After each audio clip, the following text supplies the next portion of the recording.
Mardi 22 juin les amis, salut à tous, j'espère que vous êtes en forme où que vous soyez et bienvenue comme d'habitude à la maison dans mon petit bureau pour ce point média. C'est l'épisode 138 sur YouTube. N'oubliez pas de vous abonner à la chaîne, je vous le rappelle, elle est gratuite et d'activer la petite clochette pour être au fait de toutes les nouvelles notifications. Il y a énormément de choses aujourd'hui, 3 grandes parties entre l'Euro et le Mercato bien évidemment et en toile de fond cet homme-là, Carlo Ancelotti, ça y est, back to work, il est de retour depuis quelques heures côté Real Madrid. Je vous promets dans cette édition une petite vidéo pour accompagner ses premiers pas. Mais on va ouvrir tout d'abord cette presse internationale avec l'info qui nous fait mal. Vous le savez, à nous les Bleus là, l'équipe de France qui va devoir faire sans Ousmane Dembélé, blessé. Regardez le visage de Didier Deschamps à sa sortie. Vous imaginez également que côté Barça, on s'inquiète. L'état d'alarme autour d'Ousmane Dembélé. Il était éventuellement sur un départ possible pour banquer du cash côté Barça. Eh bien, ce départ serait paralysé. On ouvre cette presse à commencer par l'actualité bleue. Oui, parce que Didier Deschamps va devoir maintenant conjuguer. La poisse continue pour lui. On nous parle d'une 10e blessure à une cuisse depuis 2017. Lui qui a ce rôle sur la pelouse, mais également en dehors. Il est ce fameux liant, ambianceur, comme on les appelle, avec Presnel Kimpembe ou encore Antoine Griezmann, Ous, comme on l'appelle.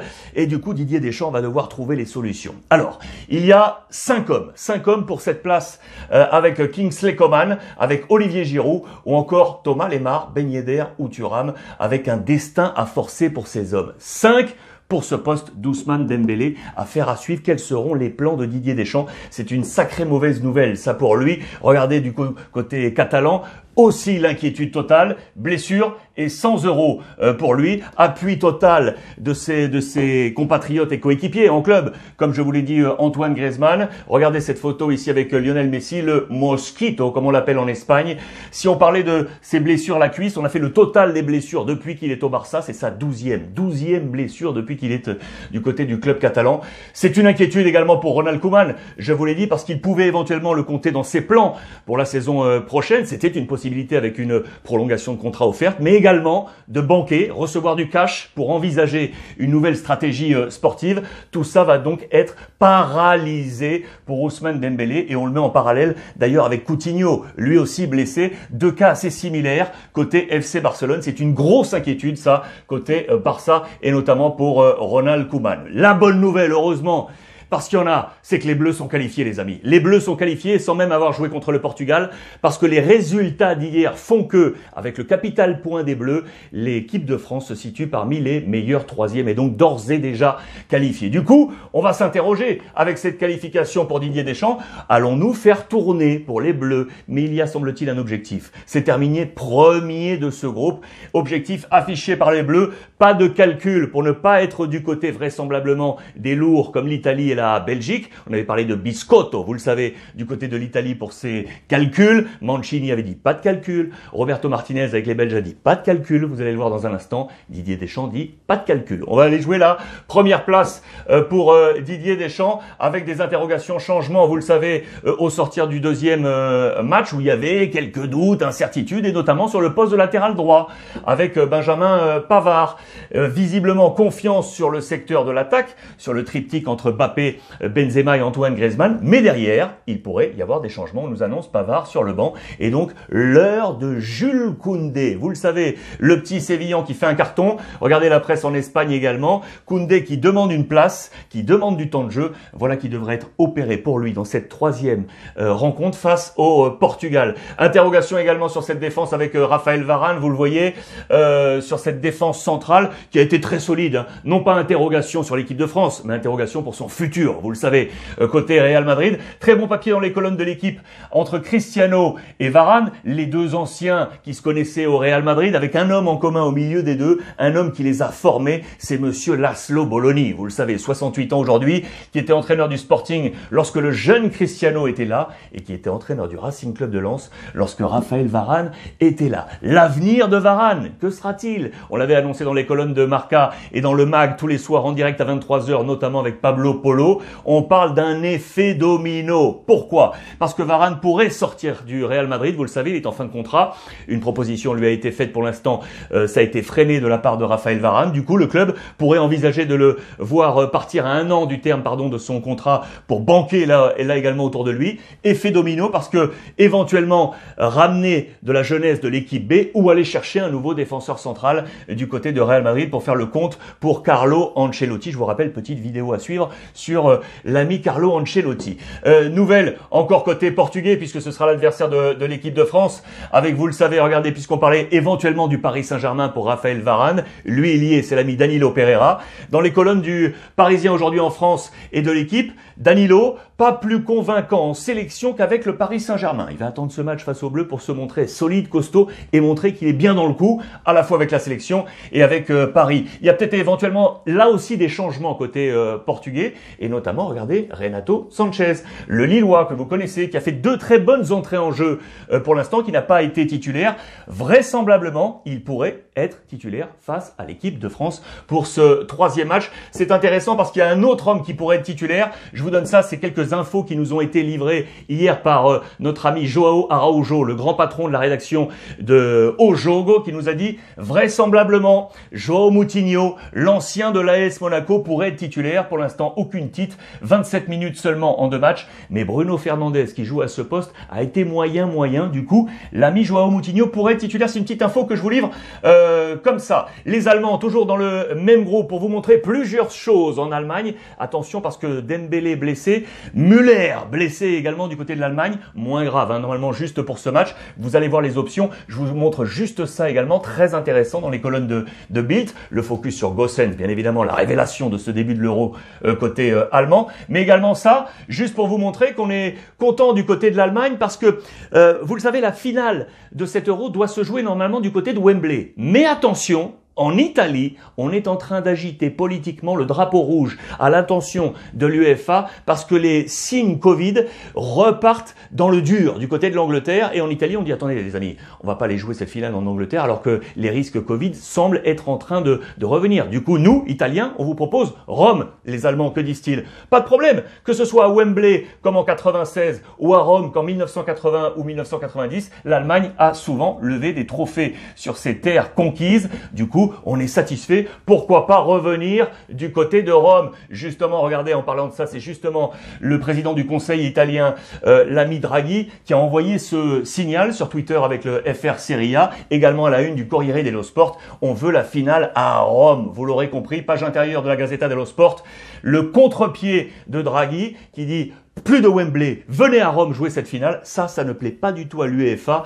Ceferin, le patron, qui dit arrêtez cette agitation. L'ami Boris Johnson devrait faire le nécessaire pour enlever cette polémique et ramener cette finale comme prévu du côté de Wembley. Et ça, c'est une affaire à suivre pour autant.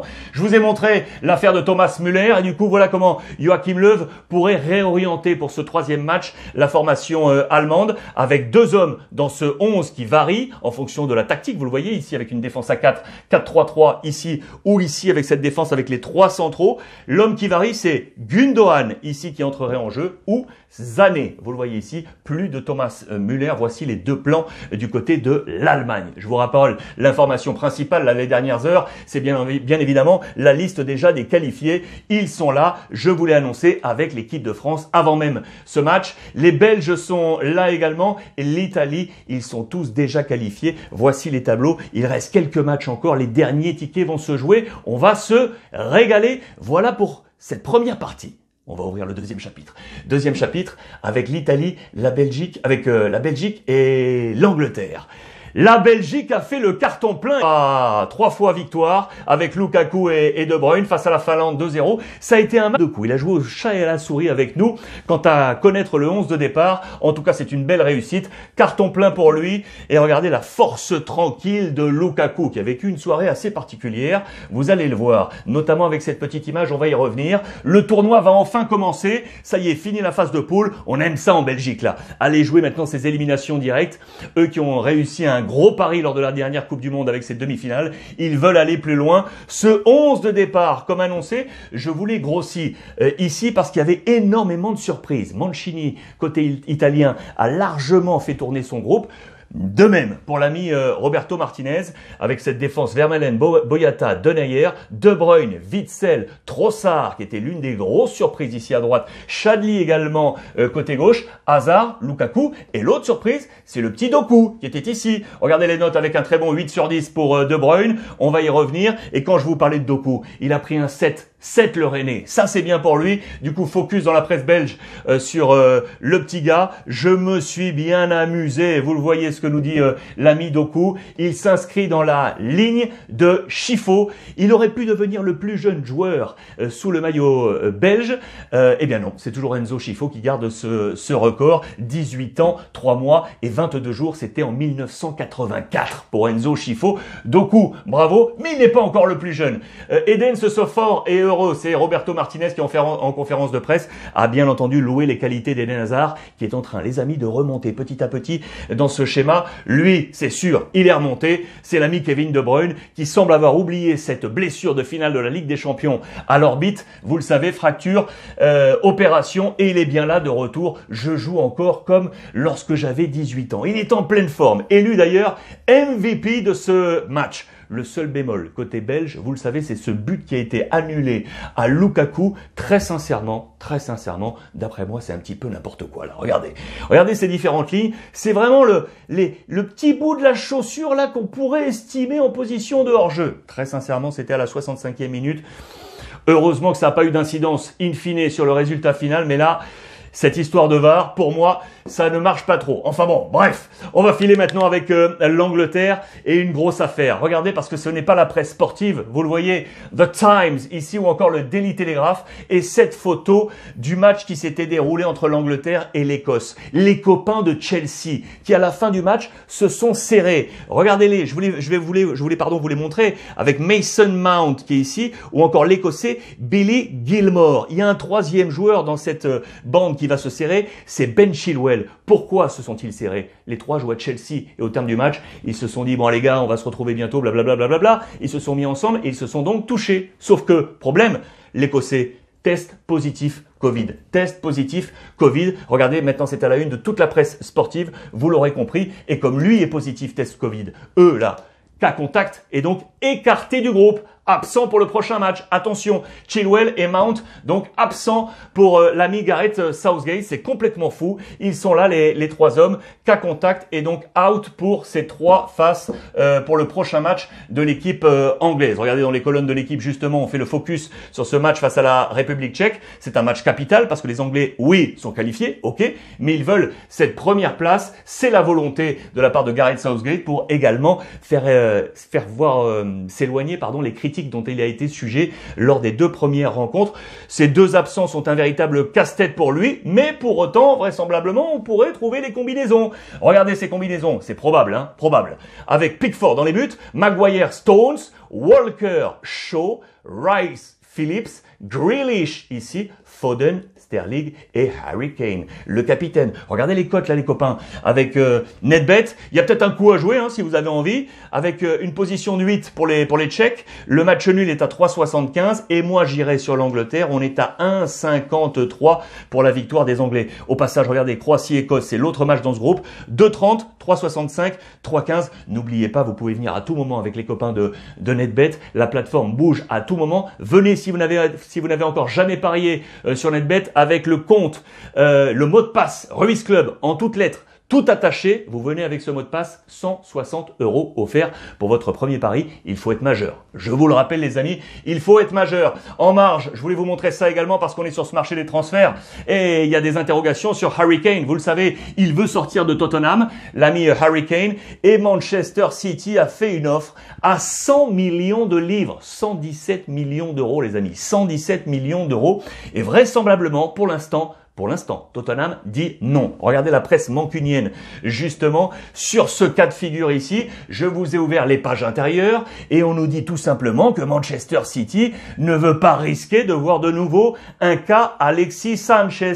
Souvenez-vous, Manchester City avait longtemps voulu Alexis Sanchez avant, au dernier moment, de voir les amis de Manchester United leur passer devant et leur piquer. Ils ne veulent absolument pas ça. Ils le veulent maintenant, éventuellement, et ne pas attendre le le terme de l'Euro pour le voir filer ailleurs ou rester du côté de Tottenham. C'est très intéressant. Enfin, une autre information transfert qui va vous intéresser avec l'Angleterre, c'est l'ami Bellerin, le joueur d'Arsenal. Il pourrait être sur les tablettes de l'Atlético Madrid, del Cholo Simeone. Voilà pourquoi, je vous l'ai expliqué il y a quelques jours, il a 3 hommes sur le poste de latéral droit, mais les 3 pourraient être amenés à partir. Pourquoi? Ou être éventuellement en ballottage. Trippier, l'anglais, aimerait sortir et repartir du côté de la Première Ligue. Versalico veut absolument être titulaire. Si ce n'est pas le cas, éventuellement partir. Et Arias, le 3e, il est blessé. Du coup, El Cholo cherche un latéral droit. Ça pourrait être l'ami Bellerin, affaire très intéressante du côté de l'Atlético Madrid. Voilà pour cette deuxième partie. Mais juste avant, un petit bol d'air. Un petit bol d'air comme annoncé. Je vous avais parlé de la petite vidéo de Carlo Ancelotti. Regardez, petite respiration dans cette revue de presse. On va en profiter. Ce sont ses premières images. C'était il y a quelques heures. C'est le site du Real Madrid qui nous les propose. Voilà, j'arrivais pas à vous les mettre. Voilà qui est fait et je vais la lancer. Profitez-en. C'est en mode no comment. Lui qui a levé, vous le savez, la 10e Ligue des Champions avec le Real, avant les 3 de Zizou, et il a retrouvé ses terrains d'entraînement qu'il connaît, l'ami Carlo Ancelotti. Photo, protocole habituel, et puis on va aller retrouver ce bureau sur lequel on a de nouveau posé sa plaque. Voilà Carlo Ancelotti et cette petite vidéo que je voulais absolument vous montrer. On va tourner la page maintenant avec la 3e et dernière partie avec l'Italie, les amis. C'était la bombe du mercato ces dernières heures en Italie. L'affaire Çalhanoğlu, les amis, qui va changer de crèmerie, toujours à Milan. Il va passer de l'AC Milan à l'Inter. On avait été l'un des premiers à vous l'annoncer. C'est aujourd'hui dans la presse, bien évidemment. Ce mercato italien qui est bouillonnant, vous le voyez, avec donc ce montage autour de Çalhanoğlu, avec l'ami Belotti qui est à 34 millions d'euros. C'est un joueur qui pourrait bouger là durant les prochains jours. Et puis Locatelli, bien évidemment, qui lui, l'ami de Sassuolo, pourrait rejoindre la Juventus de Turin. Juste avant, je vous montre ça, avant de parler du mercato. Regardez, vous voyez Verratti ici, qui se regarde dans un miroir et qui voit l'ami Locatelli. Pourquoi? C'est pour vous dire tout simplement que Mancini dispose d'un coup double. Il dispose de 2 équipes prêtes dans cet Euro. Vous le savez, il a opéré des changements, l'ami Roberto Mancini, lors du 3e match, de larges changements pour tout simplement avoir maintenant à disposition quasiment 2 équipes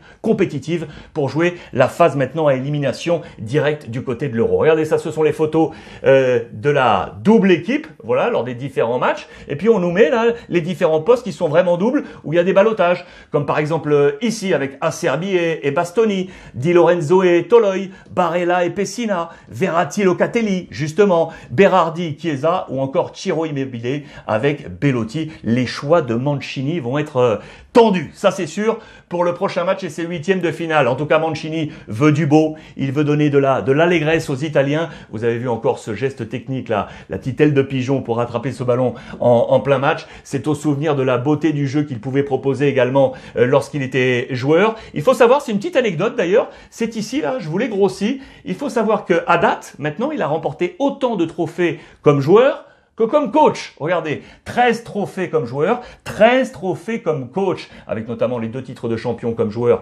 avec la Samp et la Lazio, 3 titres de champion d'Italie avec l'Inter Milan, une première ligue, vous le savez, avec Manchester City, 13 et 13, ça fait 26 au total, peut-être un 14e trophée en tant que coach. Ça serait absolument incroyable pour l'ami Roberto Mancini, qui peut compter, vous l'aurez compris, sur 2 équipes, et notamment donc à ce poste entre Verratti et Locatelli. Je vous l'ai dit, c'est le mercato. Locatelli avec une semaine folle qui s'annonce autour de la Juventus de Turin. Attention, pourquoi folle? Parce que d'autres clubs sont maintenant entrés dans la danse, avec notamment des clubs anglais. La Juve est prête du coup à sacrifier Dragusin pour le mettre dans la balance pour convaincre Sassuolo de dealer avec la Juve. Voilà qui est le gros deal de la semaine, très attendu. Le marketplace, bien évidemment, avec pas mal de choses encore ici. Je parlais tout à l'heure de Carlo Ancelotti. Regardez, lui qui était à Everton, il avait Calvert-Lewin. Eh ben, on pourrait être intéressé côté Real Madrid par prendre l'ancien joueur de Carlo Ancelotti et le retrouver du côté du Real. On nous parle également de Paul Pogba